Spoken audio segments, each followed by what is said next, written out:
Sydney is a story of two tales. One, people that have minerals and have them developed, obviously they're doing well.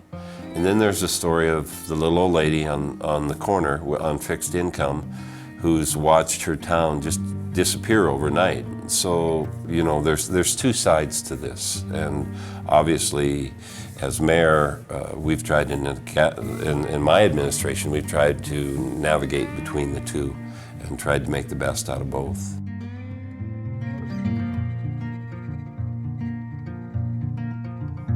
I think some of the biggest benefits of the oil boom have been the number of jobs that it's provided, not just for people from the outside coming in, but there's a lot of people, residents from Sydney, that have obtained good jobs and been able to support their family well. I see the businesses, a lot of the businesses doing better than they've ever done here. The service business like restaurants and gas stations and hotels, they're all doing really well financially right now.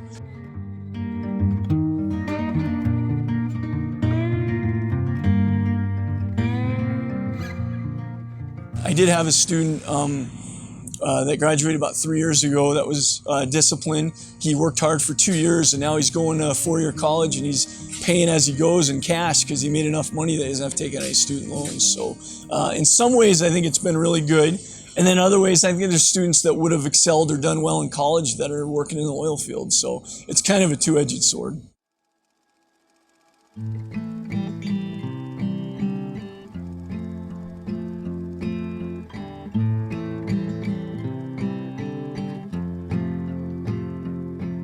Our families, we originally homesteaded south of here, and I think our family moved here in 1899. But what I like about it is it's open, just kind of, I don't know, I like the lifestyle.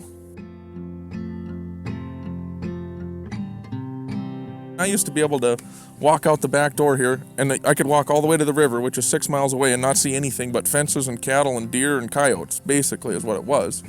Now it's like you walk a half-mile south of here and you see 50 people and a drilling rig and, you know, and that has an effect on the wildlife. Our ranch has been open to hunters forever. I mean, I remember when I was a kid, people would come out and ask to hunt. People still come out and ask to hunt. And what's kind of sad to see, I guess, in my mind, is when these people come out that have been hunting here for 20 years, their whole life, you know what I mean? And they come out and they say, well, God, this isn't as good as it used to be. This just isn't like it used to be.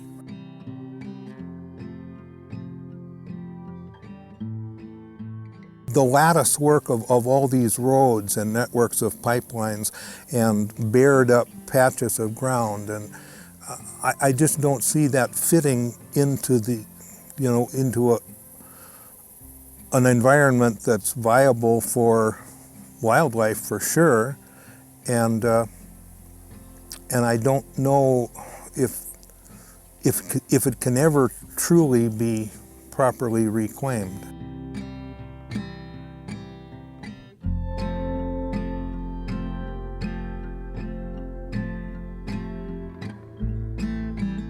This boom we're having in the Bakken is really different from oil booms we're used to in the past from conventional fields.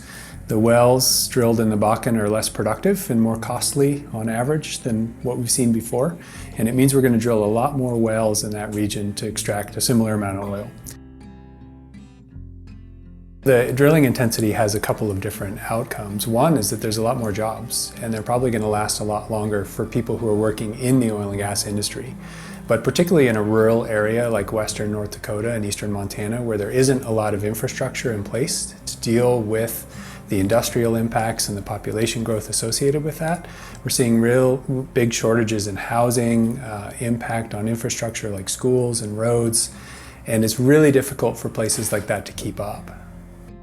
You have communities that are just exploding in terms of population. And with that comes a significant bump in things that they haven't had to deal with there in a long time. The Park Service is having a hard time filling positions and finding employees because now the rent for those apartments and places is going through the roof. And so there's a myriad of not only social impacts, but obviously environmental impacts. I think the development in eastern Montana is very important. And I think we as Montanans and Americans are frankly pretty lucky that with these new technologies, horizontal drilling, fracking and so forth, they're able to get more oil and gas produced in Montana and in America.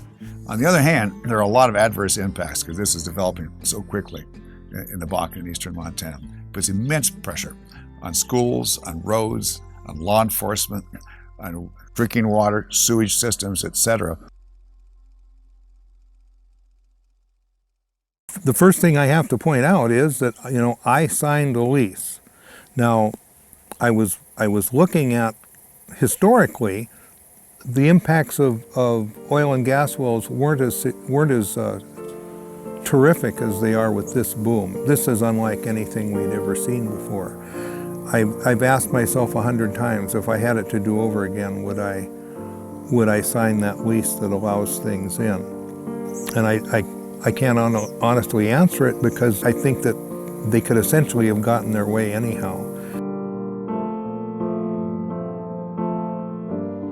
Whether you're sitting in Sydney, Culbertson, Glendive, Baker, what's going on in Montana is upside down. Because what's happening is they're taking our revenue stream, not reinvesting in us, and just asking us to put up with the burdens. Montana is the only state in the western United States that does not invest any money from oil and gas development into some kind of permanent fund that could provide lasting revenue after the boom ends, to reinvest in education, to reinvest in infrastructure, to do restoration and even conservation projects in these areas. We need to rethink the way we tax, but also the way we distribute money. And there needs to be potentially greater direct distributions back to communities, and the state needs to think more carefully about impact grants and other ways that we can facilitate and help those communities manage that development wisely. The resources are in the ground. They're not going anywhere. And I think we would suggest a staged development.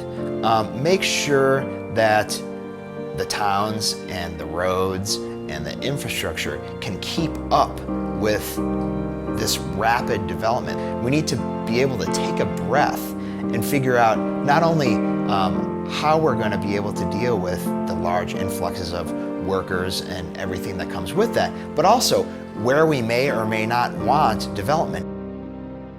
Most of the people, I think at the beginning of it, thought these wells were going to be pretty much duds because the past history of the wells in this country, either it was a good one or it was terrible, and most of them weren't very good. So it's kind of it'll be come in for 3 months and it'll leave, and here it's kind of come and stayed. We're not talking about a boom now, we're talking about an industry, and how long will that industry last? You tell me how long we're going to drive on fossil fuel, and I can tell you how long this is going to last. You tell me that oil will stay at $80 to $90 a barrel plus, and I can tell you how long it'll last.